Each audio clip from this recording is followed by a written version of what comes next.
J'ai eu une révélation, oui, on peut dire ça comme ça. Hein. Le processus de l'INECAD m'a permis d'accentuer en fait mes zones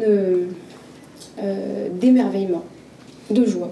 Comme quoi, et c'est ça que j'aime bien franchement à l'INECAD, c'est qu'on peut être qui on est et approfondir aussi des zones de sujets qui nous intéressent et qui peuvent être très différents. Donc moi j'ai voulu travailler avec l'émerveillement et la joie, alors que d'autres travaillaient d'autres aspects, et tant mieux. Donc je suis vraiment reconnaissante et très heureuse de venir parler ici de mon parcours. Je ne me déguise pas, c'est très important parce que parfois à l'hôpital, les patients ou les familles me disent « Oh, vous êtes très bien déguisée ». Ah non, non, je suis révélée.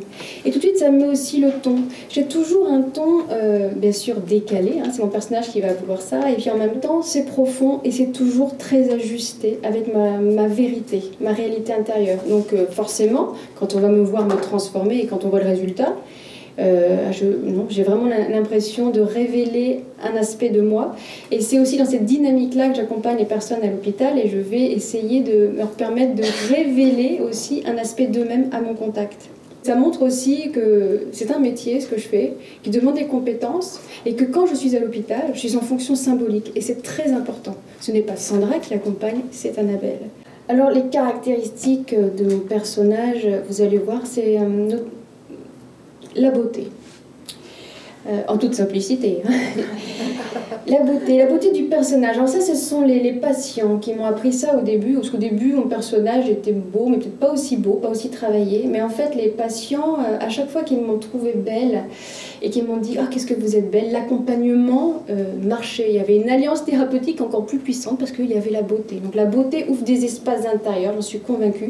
La beauté ouvre le cœur. Alors est-ce que c'est parce qu'on a le cœur ouvert qu'on voit les choses belles ou est-ce que c'est parce que la beauté arrive, qu'on a le cœur qui s'ouvre? Je vous laisse répondre à cette question. On n'est pas obligé de subir la mort. Et ça, ce sont les patients aussi qui m'ont appris ça. On peut aussi être créatif et on peut bien entendu s'alléger et trouver de la joie. Mon métier, donc, c'est être une étoile, c'est amener de la joie auprès des personnes qui sont très malades. Donc, je travaille en cancérologie ou en soins palliatifs. Mais quelle est cette joie? C'est bien sûr une joie très très très intérieure, très très profonde. Une joie dans l'épreuve, donc vous pouvez imaginer que celle-ci, il faut aller la chercher. Et il faut savoir aussi que ce n'est pas moi, mais ma fonction symbolique qui œuvre. Je suis en jeu.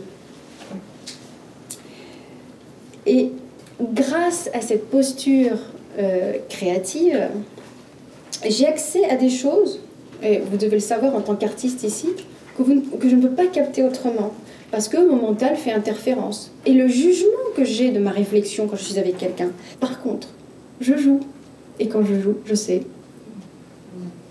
Pensez-y quand vous accompagnez les patients, quand vous rencontrez les patients, je pense qu'il faut se faire confiance. Et quand on est art thérapeute, c'est en disponibilité à tout ce qui vient. C'est-à-dire que ce n'est plus du tout mental, c'est un autre espace, un espace d'ouverture tel qu'on reçoit tout. Ma créativité est donc bien...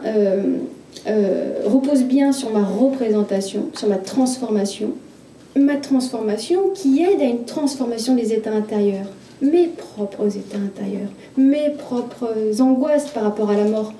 Pas forcément propre mort, parce que j'ai beaucoup cheminé par ça. Je pense être quand même, enfin, j'espère être assez apaisée par rapport à ma propre mort. Par contre, la mort de mes proches, je sens que ça coince. Mais pour Annabelle, ça ne coince pas. Ça ne coince pas. Et justement, je vais dans ces lieux pour apprivoiser cet endroit. Et je sais que je les aide, je sais que je les fais respirer, je sais que pour eux, ils ont l'impression que je trouve toujours une réponse à tout. Mais c'est l'image que je donne. Il y a une réponse à tout, oui. Et puis le lâcher prise d'acceptation, c'est aussi une réponse. Donc dans ce métier de transformation et de créativité, j'encourage aussi les gens à laisser une trace, laisser un mot. Et ce qui me semble important, très important dans cette pratique d'accompagnement, c'est qu'il faut savoir que c'est l'autre qui emmène. Vous l'avez bien compris, c'est pas moi du tout qui l'ai emmené, c'est l'autre qui emmène et qui décide. Et mon travail d'art thérapeute ou d'art soignant, peu importe, mon travail de étoile, c'est de capter là où elle a envie d'aller. C'est une posture de service et d'humilité. Je suis je ne suis pas là pour être la meilleure des clowns, la meilleure performeuse ou la meilleure artiste. C'est pas ça être art thérapeute. Art thérapeute, c'est une identité professionnelle à part entière. C'est que toute ma créativité, mon audace, tout ce que je peux avoir, que je peux mettre sur scène parallèlement, ça c'est mon chemin, c'est ma vie, je fais ce que je veux, ça va être au service de l'autre. Et voilà ce qu'elle dit, c'est intéressant le regard de l'hypnothérapeute. Annabelle est un personnage pré-hypnotique. À son contact, c'est beau hein? À son contact, certains types de patients sont prêts à l'hypnose et partent même déjà en état pré-hypnotique. Annabelle est à elle seule une métaphore vivante. Voilà, donc je voudrais finir là-dessus. Oui, je peux finir, c'est beau, on va finir là-dessus. Merci à vous.